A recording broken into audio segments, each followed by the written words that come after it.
that I was scheduled to go into a meeting and I was going to get beat up real bad. Not killed, but beat up where they'd break my arms, legs, a serious beating.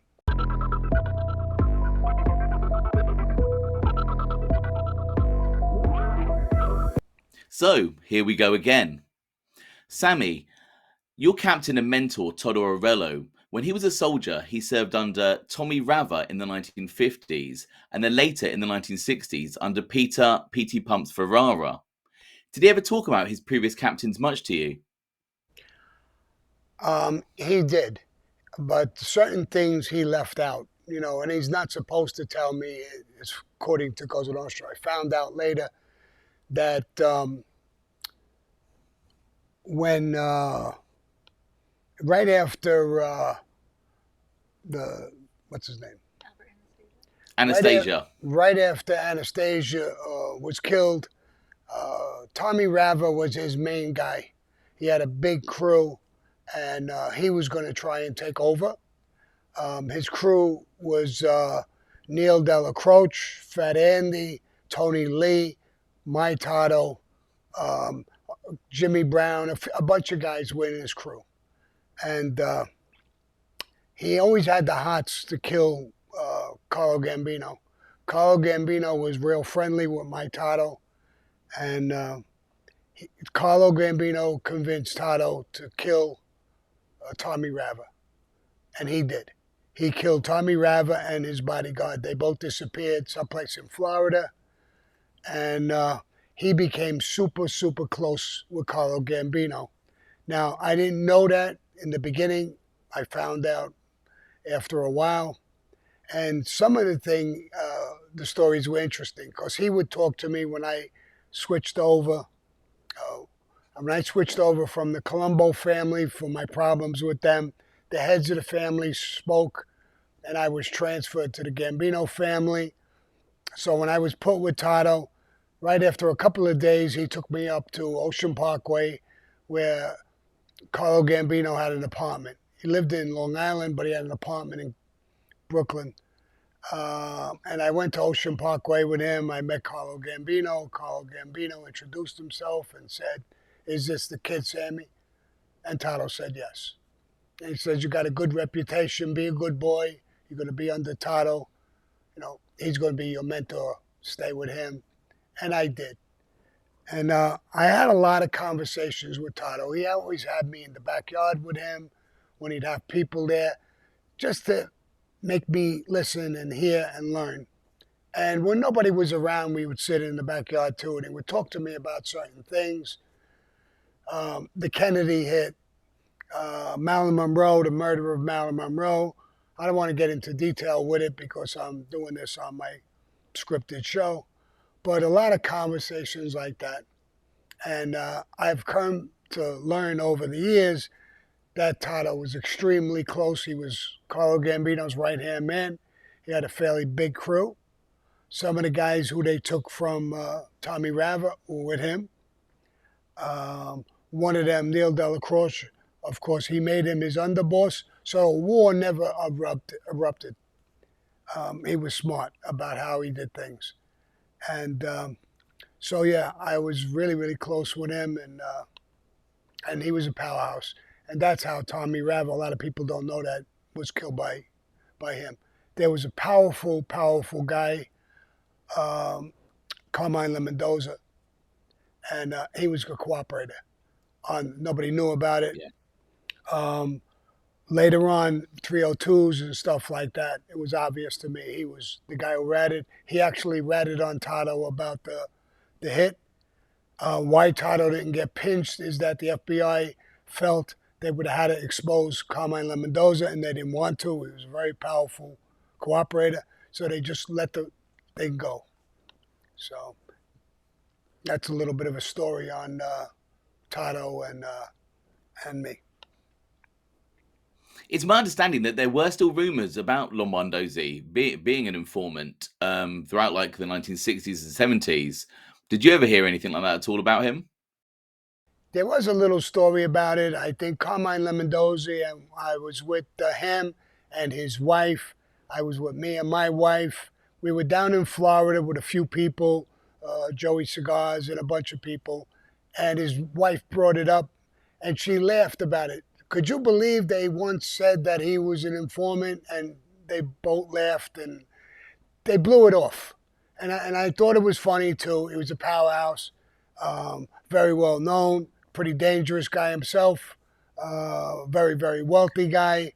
Um, I heard things like that, but it was just more or less made into a joke. So I never believed it. But when I saw the 302s and that he ratted Toddo out, um, there's a lot of evidence that he was an informant. I've got a list of names of some soldiers who were in Toddo's crew alongside yourself. If I give you their names, would you confirm that they were in the crew and then give me a couple of lines about what you thought about them? Sure. So, first up, we've got three brothers who are sons of a Gambino mobster called Andrew Torregrossa, who died in 1973. So, the first son was John Torregrossa. Do you remember him at all? Well, I remember one of the Terra Grosses. I don't know which one it was. They owned a funeral home, and I think it was the father, the oldest one. They had a funeral home in Andrew Brooklyn. Sr. Yes, and something came out about one of his sons was an informant, and he asked for mercy not to kill the kid. And the decision that came down was the kid recanted. He did whatever he was told to do. And Terragrossa was taken down as a captain, number one.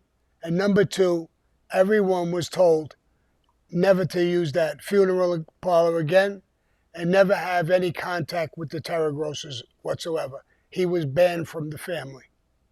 So that's all I really know about the Terragrossas. It was a little bit before my time, but again, sitting in the backyard with Toddo, I heard the story about it. Yeah, so the three sons were John, Andrew Jr., and Angelo, but you can't remember which one potentially was the informant. No, no, I didn't know anything about them. I just remember hearing that story. I remember there was a funeral parlor and everybody was told not to use it. Okay. And obviously, some sources state, I think it even says in your book, that Frankie DeChico's father, Vincent Boozy DeChico, was he in Toddo's crew? Yes, yes. Boozy was with a good old guy. I mean, a real tough guy himself, good guy. Um, and I got a lot of stories with Boozy, a lot of funny stories and some stories. I mean, he was a great guy. He had made Frankie DeChico, and one time I remember he was asked, because a lot of us don't want to make our sons, and he gave an explanation. He said, normally I wouldn't make my son, but my son Frankie is a hoodlum. He's in the street. He's a tough guy. He does things. The only way for me to control him is to make him, and he starts listening to the rules and me, and understands Cosa Nostra, and it would straighten him out. He felt if he didn't do that, he would just run around, get himself in trouble, and he made the right decision. Frankie was a tough guy, no doubt about it, and it was the right decision. I'll tell you a little story about him as well. Frankie DeChico had my guy Joe, the old man Joe Peruta, and he came over with me. He was with me. He was with Toddo Peruta first, then he came to me. He was with me always, and they were standing on Bath Avenue, and Boozy pulled up with a brand new Cadillac, canary yellow, white top, white interior, and Peruta went over and said, "Wow, what a beautiful car, Boozy. You want to sell it?" And he says, "I just bought it from Pentykin Cadillac. I just walked out of the showroom with it. I don't want to sell it." So everybody laughed, thought it was funny. And then Boozy said, "Listen, I'm going to the track tonight. You want to come?" and they met at night. Of course, Peruta loved the horses as well, and he gave him the keys. He said, "Here, you drive." So he was driving, and when they were going to get off the highway, there's that circular thing, and it was going pretty fast. He hit the side. The car bounced around, hit the walls, and just literally exploded. And when it stopped, steam was coming out of the top. He looked at Boozy. Boozy's glasses were way down below his nose, bleeding from the nose. And Peruta said, "Boozy, you okay?" And he says, "Yeah, I think I'm okay. I think I broke my nose." He says, "Do you want to sell the car now?" And everybody, like, just when they heard that story, busted out laughing. That's the definition of Boozy and Peruta. They were good guys, really. They joke a lot, but they were tough guys. And so Boozy was a good guy, a real good guy. Okay, so obviously another individual who was in Toddo's crew was Charlie, his son, who was inducted around a similar time to yourself. Is that right? What was Charlie like? Yes, a good guy. I grew up with him all my life. A tough kid too, but a little spoiled. He had a lot of money, and he's the type of guy. No matter what he did, he investigated it and tried to do it the best way possible. I remember when we were kids. I mean, you're talking 12, 13 years old, whatever, 14. We go snorkeling in the ocean, and you have this little thing sticking up, a straw or whatever, and you could breathe while you're underwater. If you go too deep, you'll drown. So we saw a guy coming down, and he had the black suit, the snorkel stuff, the tank on his back, and when he took the thing down, it was Charlie Boy. So his father and them, they had a lot of money, so he came down fully equipped to snorkel with. It was funny, but that's Charlie Boy. But he was a great guy. I had a game one time, and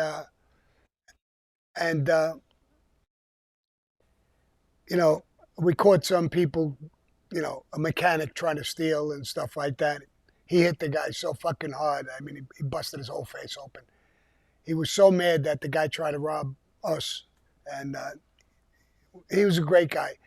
They used to break his balls a little bit about he didn't do a piece of work. He didn't kill somebody. Now, when your father's a heavyweight captain like that, you don't have to. And Toddo, it's his son. He kept him away from those things as much as humanly possible.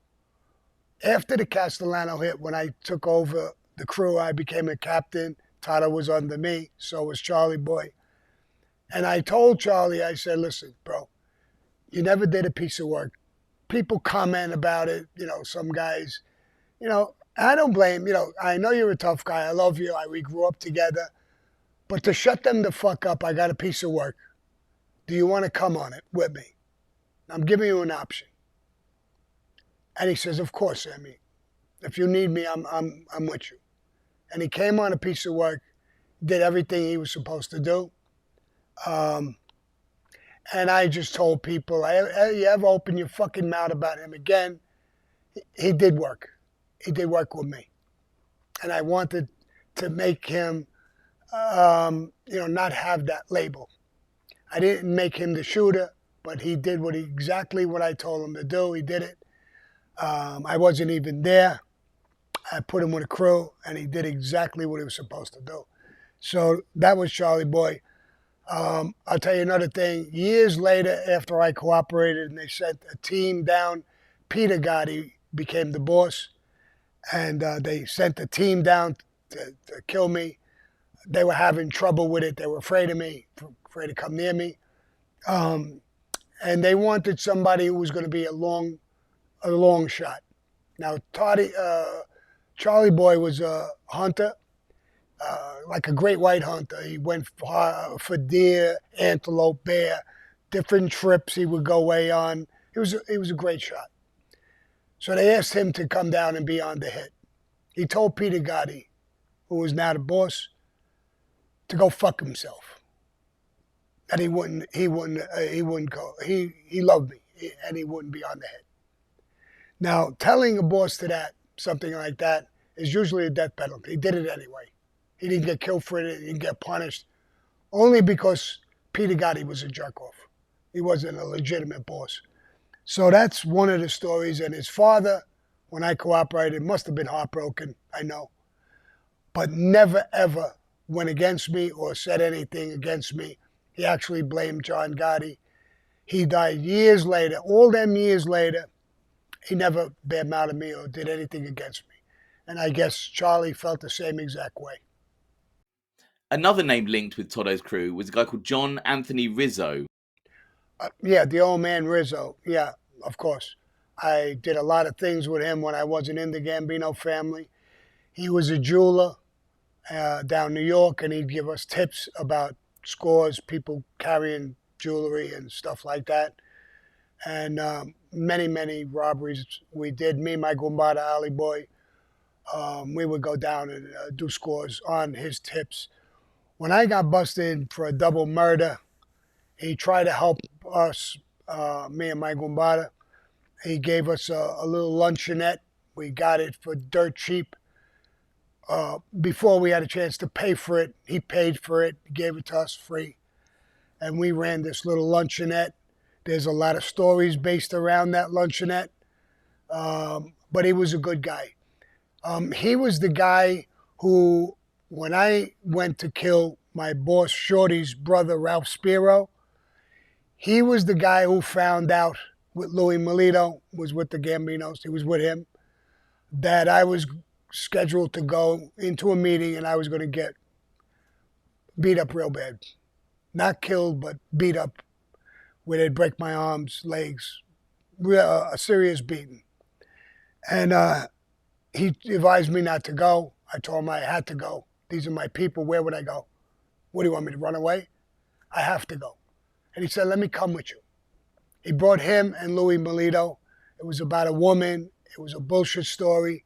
He came down. He talked with Shorty. And he told Shorty, I was in the bar that night. What they're accusing Sammy of is total bullshit. And if you don't believe me, Shorty, Louis Melito's in the car. He was there. His Gumbada Alley Boy was there. He's with the Genovese family. Mikey Mozzarella was there. He was with the Colombo people. I could bring every one of them to you who was there that night. The story is not true. And Shorty says, I had a feeling that this kid didn't do this. He told me, Sammy, go home. I went home. The next message I got was to go out. I was going to meet Toddo. I didn't know Toddo. I knew Charlie Boy, who was his father. And I went and met Toddo. He took me downtown Carroll Street where they hung out. Alley Boy Persico Sr. was there. They gave me right for wanting to kill Ralph Spiro. He told a lie to my wife about the situation. He was trying to get me killed. And it didn't work. It backfired. But I got wrong because when I heard this from my wife, I got a gun, went directly to his house, rang the bell. His wife came to the door. I asked for Ralph. She said he wasn't there. When I went to turn around to walk away, she saw I had a gun in my hand. They knew I was going to kill him. And they asked me that question. Said me, were you going to kill him right at the door? And I said, I was so hot. Yes, I was. Killing him in front of his wife and his children right in his house, you're getting wrong for that. We're not going to kill you because you were right on the overall thing. He lied about you. We can't kill him because he's Shorty's brother. So we're going to transfer you. The Gambinos spoke for you. We're going to release you and put you with the Gambinos. The guy who took you down here, Toddo, you're going to be with him. He's a beautiful man. We're releasing you with no restrictions, number one, and you're always going to be our friend. You just have to promise us that you're not going to kill Ralph Spiro. Of course, I promised them I never would. I never did. And I left. That's how I got over to the Gambino family, and I started with Toddo. Another couple of names that I have potentially linked with Toddo's crew, a guy called Nicholas Russo. Does that ring any bells? Yeah, Nicky Russo, and there was another guy, Pal Joey. They were under Toddo. They were in Jersey and Trenton. I went and see them a few times. I knew who they were. They would come down to see Toddo. There's a whole thing exploded with them. They met this guy, Johnny Keys.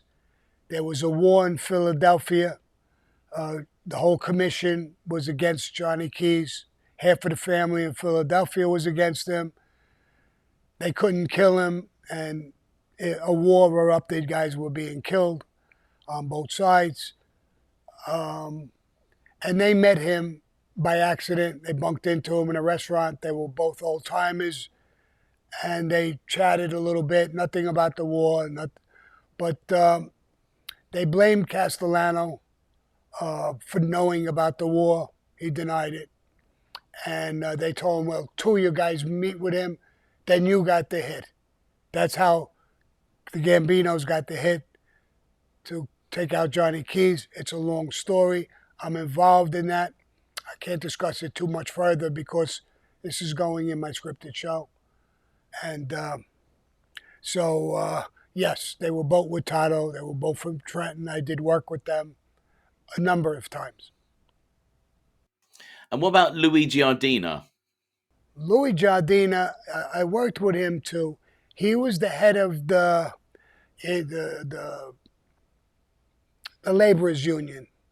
He actually controlled the laborers union.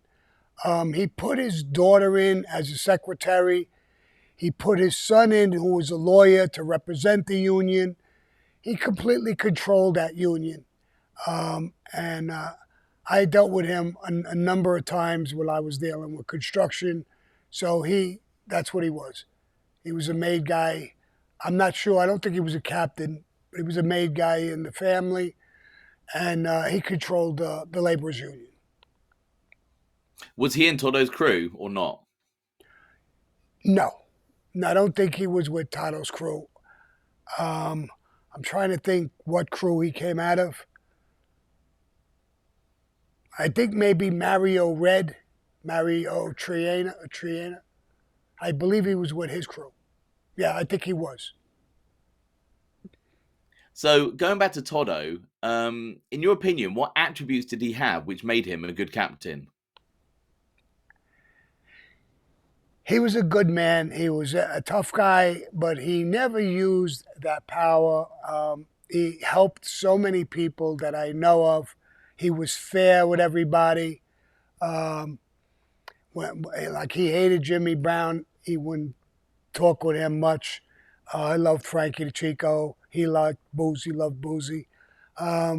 So he was a good man.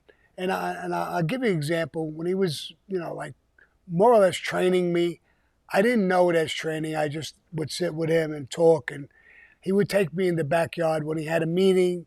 And I would sit there. He'd tell me, just be quiet and listen. And he'd have a meeting with somebody and say, you could talk in front of Sammy. It's okay. And he had so many meetings and talked to me.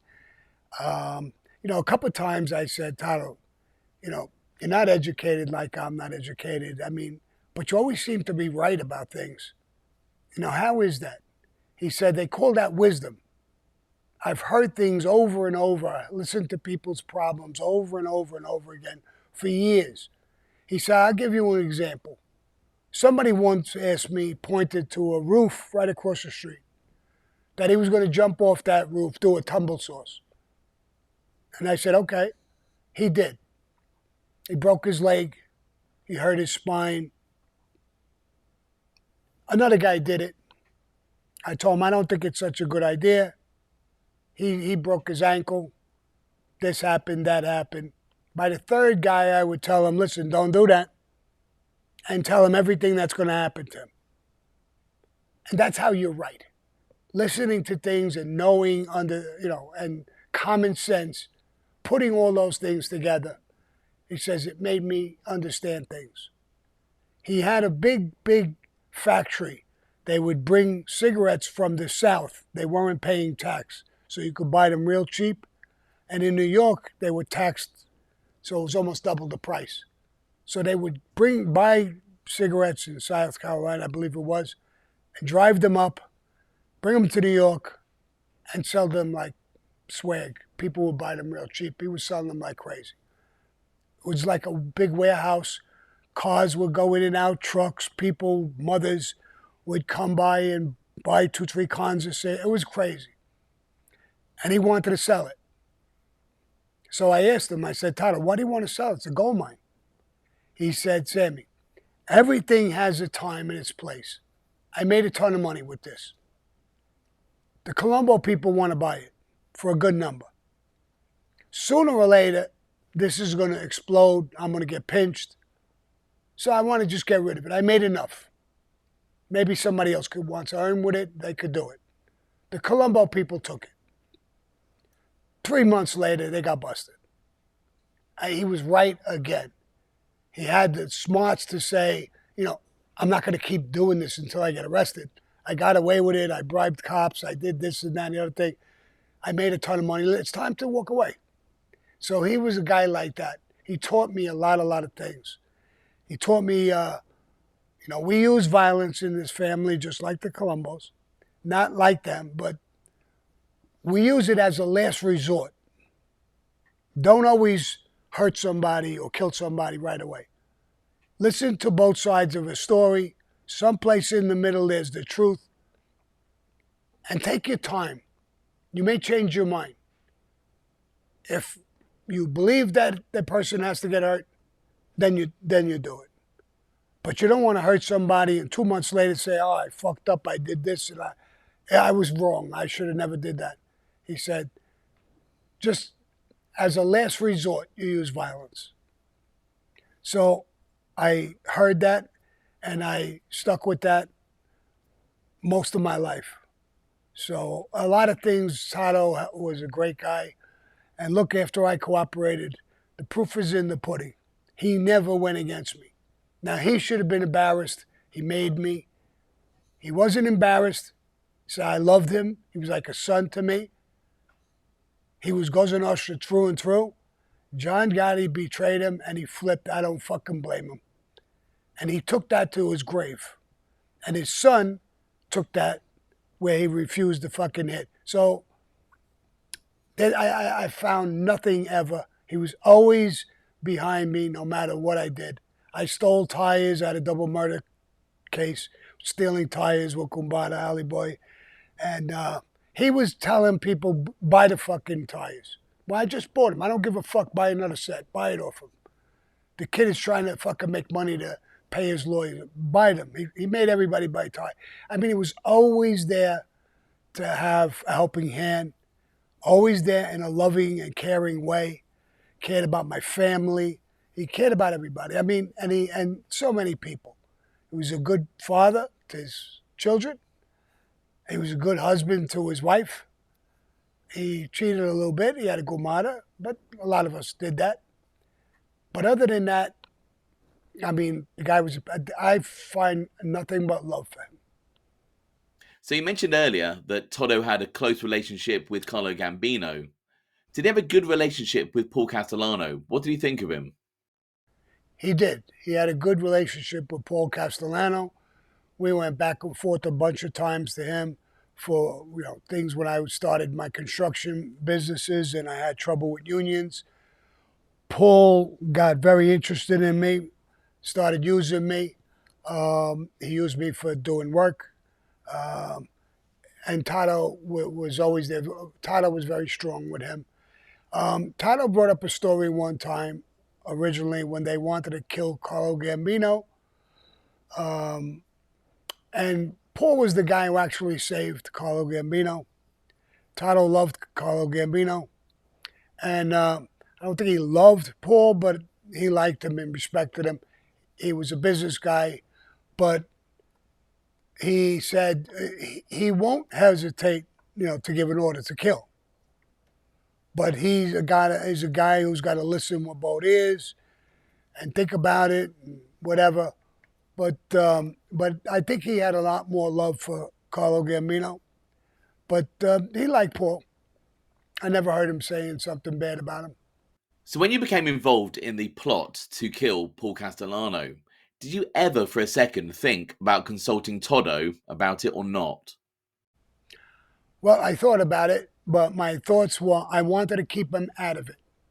I knew there would be a war erupt, and I knew they would go after the players who were involved. If there was a war, we knew there's, 5 families. So there's our family, there's 4 other families on the commission. He was hooked up in Sicily. He was close to the Irish Westies and stuff. So I knew there'd be a war, and I wanted to leave him out of this war. That was my concern. I knew he wouldn't go along with it. He'd straight up Cosa Nostra. We were breaking the rule. That's not something he would have been good with. Neil wouldn't give us permission because even though he didn't like Paul, the rule was not to kill a boss without permission from the commission. So Neil was against it. I knew Toddo would be against it. And I just wanted his name and everything left out. So when the war came on, he was clean. After it was done, I was in a car with Toddo, and he obviously knew Paul was killed. And I was in the car. I didn't say nothing to him.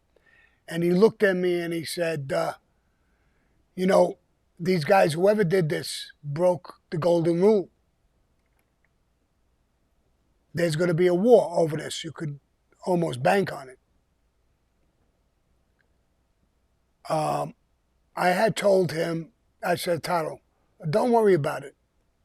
I got you. And he looked at me, he hesitated, but looked at me in a little bit of a strange way. And he said, you got me? I said, yeah. I would never make anybody hurt you. He shook his head and he said, were you involved? And that's the first time I told him, yes, I was. And he said, Sammy, don't trust anybody from this point on. Nobody. They're going to kill the people who are involved.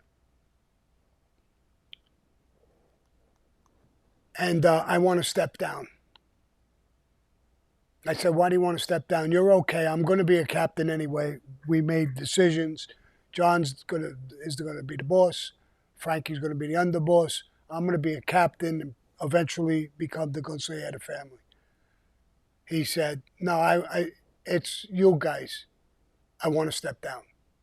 Tell them, John and Frankie, I want a meeting and I want to step down. I don't want to be part of this. I knew he would feel like that because he loved Cosa Nostra. He respected Cosa Nostra. And I made an appointment for him. He met with John Gotti and Frankie DeChico without me. And he told them he wanted to step down. And they said, okay. Frankie liked him as well. And he said, do you want to be with us with the commission, with the administration? And he said, no. I would like to ask for a favor. Whatever you want, Toddo. He says, I would like to step down. I'd like Sammy to take over my crew as a captain. And I want to be with him, under him. And they said, okay, if that's what you want, no problem. And they got in touch with me. They told me what it was. Then Frankie, I believe it was, met with Toddo and me. And he said, Sammy is now your Gabardine, meaning I was his captain now. Toddo is in your crew. He's a friend of ours. You need to be formally introduced. We were. Toddo took me back to the crew and started introducing me to everybody as the new Gabardine. His son first, and then other guys everybody who was in his crew. And but I always treated him like a king. When he came to tallies, I would tell Charlie, when your father wants to come to tallies, when I'm having my meetings, pick him up and take him there. And I told my guys, I would sit at the head of a table. When Toddo comes in, I'm going to sit on his side. I want him sitting in my chair. I always want him sitting there. And when he came in, he said, no, Sammy, that's your chair now. No, it's not. Sit there. I'll sit on your side. And I wanted to show everybody that how much I loved and respected this man. The position didn't mean nothing to me when it came to him. So that's what we did. and he came there quite a bit. He would advise me from time to time. I would go to his home, go to his backyard, sit in the yard, and he'd advise me about things and stuff. And I just loved this man. I really did. He was like a father to me. So my mother passed away in those period of time, and he had a dress factory like my family had at one point when I was younger. Um, he hired some of my family when my family retired. They were in his factory. So I had a lot of love for him. I grew up with his son. I knew his daughter well. Um, I didn't really deal with her too much, but I knew her from younger days, and I knew his wife. I mean, she would light up when I would come in. You want coffee? You want this? You want that? Yeah, she was. They were great people. So you said obviously when you spoke about the hit with him, did you get a feeling that he was disappointed that you were involved, or was he just a bit too? Was he too tired for it all now? I think he's against the principle of what we did. Like I said, breaking the rule of Cosa Nostra. He was up in age, was tired. I think he was concerned for me a lot. But you can't change these things once they're done. So he sat and advised me many, many times about a lot of things. Like I said, anytime I had problems in life, he was there for me. So I can't remember a time, you know, that I had a problem that he wasn't there. So, or trying to be there. Um, I mean, I think he was disappointed that I was involved, but it's too late. You're done. Now you're fighting a war. So he was a realist, and I think he said, "It's nothing I could say or do. I'm not gonna, you know, I'm gonna encourage him. I'm gonna teach him. I'm gonna give him my wisdom." That's what he was doing. But I don't think he liked it.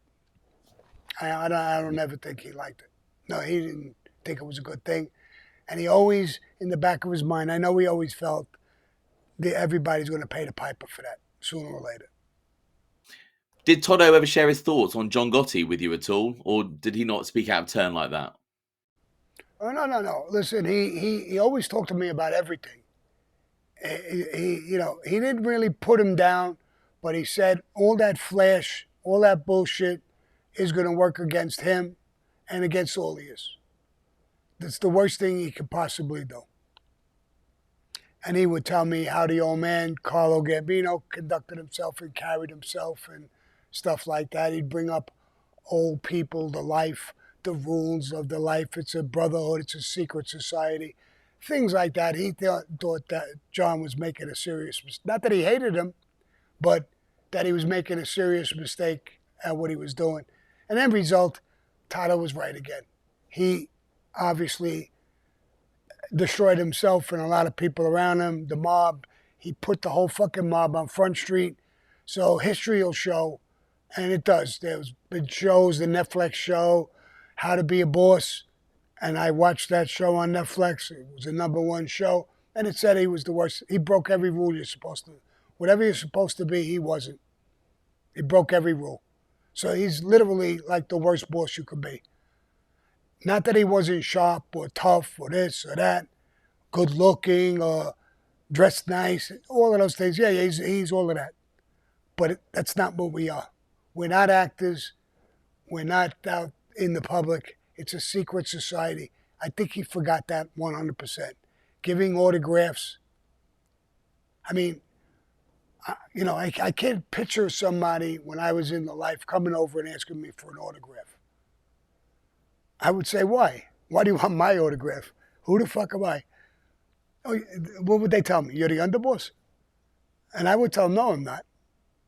I would never admit to it. I would never give an autograph. Not because I think who I am. I give autographs now, left and right. Selfies, whoever comes to me. Because I think that people want, you're public and they want to do it. So I do it. Not to be like my shit don't stink. I'm not going to do it.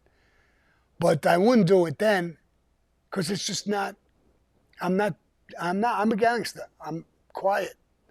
I don't want to dress up like John dressed up. I had the money to, and I could have been a little more flashy, but I try to play it by the rules as much as I could. So, Sammy, you became captain, and then shortly later in 1987, you became consigliere, and then following that, underboss. You were succeeded by Big Louis Valerio. You mentioned that he was your choice. Yes, I went to John when I was going. I was the acting consigliere for a while, and then I became, you know, recognized as the official consigliere. And John said, "Who do you want to replace you?" And I said, Big Louis Valerio. He's loyal. He's a tough guy, good guy. He knows the whole crew. He's been with Toddo before Toddo stepped down, so he was the perfect fit. So at this time, then Toddo's now stepped down as a soldier. Was he still active in any way, or was he kind of semi-retired? He was semi-retired, but like I said, he would come down, he would talk to me, or I'd go to the house and talk with him. But he was basically semi-retired. He was up in age. He wasn't feeling well, so he was comfortable now in that position. He knew that his son was under me. He knew I grew up with his son. He knew his son was safe with me. Um, so he was real comfortable with the whole thing. Even when you were underboss and consigliere, did you still turn to Toddo? And did Big Louis, could he turn to Toddo for advice as well? I don't know if Louis had too much connections with Toddo. Toddo really retired when I went up even further and Louis went in. I would turn to him once in a while, not so much for advice, but just to see him, say hello, stuff like that. A couple of times I would bring, like pastries and stuff when I was down Little Italy and I went to Ferrara's. I knew cookies and stuff that he loved. I would buy a couple of dozen. I knew the wife good. So I would go there. I would ring the bell. He was mostly home. He really aged quite a bit. And I would bring him cookies and stuff like that. We'd sit down and have a cup of coffee on his back porch. And so, it wasn't so much advice. It was just like going to see my father. I had Yeah. nothing to do. I want to go see him, kill an hour or two or whatever. We did that for a while. And then it got so hot, I actually stopped with that. So, and I didn't see much of him anymore, but it took a while. Finally, and you kind of touched on this before, after you became a government witness, did word ever reach you about what Toddo thought of you cooperating? I think you mentioned earlier that he would have probably been heartbroken, but didn't actually ever say a bad word about you.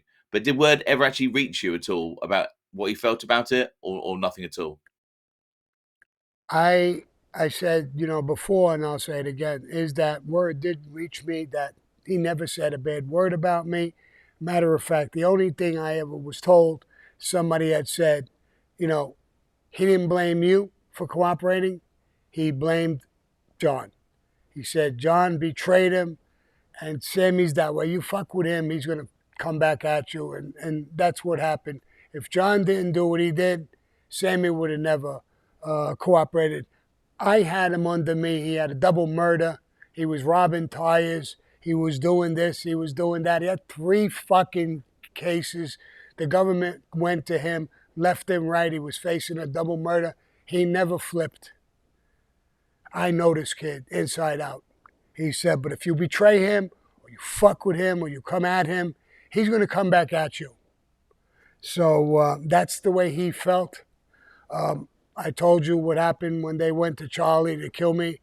Charlie's attitude towards them is fuck you. Do it yourself. I love the guy. Now, you really can't tell your boss that, but he did. And I heard that from people, quite a few people. And so that's the only things I ever heard from him. Then he passed away years later, quietly, and Charlie Boy as well. Charlie Boy is dead too now. He died way later than TODDO, but I never heard from the daughter. I would assume that the wife passed away as well. She was way older than me, too. I never heard about her dying, but I'm sure she is dead. And the daughter, I don't think she was too much older than me. She could be alive, I'm not sure, but I never heard from her. See, like Peruda's daughter, I heard from. A lot of people's daughters or sons, I heard from. I still do. I still talk with them on occasion. One of my guys, Johnny Holmes, he wasn't a May guy, was an Italian, tough bastard, was with me. He was with me with a lot of different hits, different things. I hear from his daughter. I'm friendly with her. I put her in touch with some of my people and to help her out. And so I hear from a lot of them, and I hear from a lot of guys too. So, you know, there's a lot of guys who never got hurt by me. My deal was when I cooperated, I wasn't going to cooperate against my family, my crew, because I told the government, I said, listen, I cannot. I ordered them to come on a hit. I can't sit there and put them away. I can't do it. And they said, we can't make you that kind of a deal, but here's the deal we can make. We're giving you a 2-year deal. Anybody we indict in the 2 years, you have to cooperate. Anybody after the 2 years, you're on your own. Make up your own mind. So after the 2 years, I never cooperated again. I never cooperated against any of them. And I think a lot of them are out there, and they know it.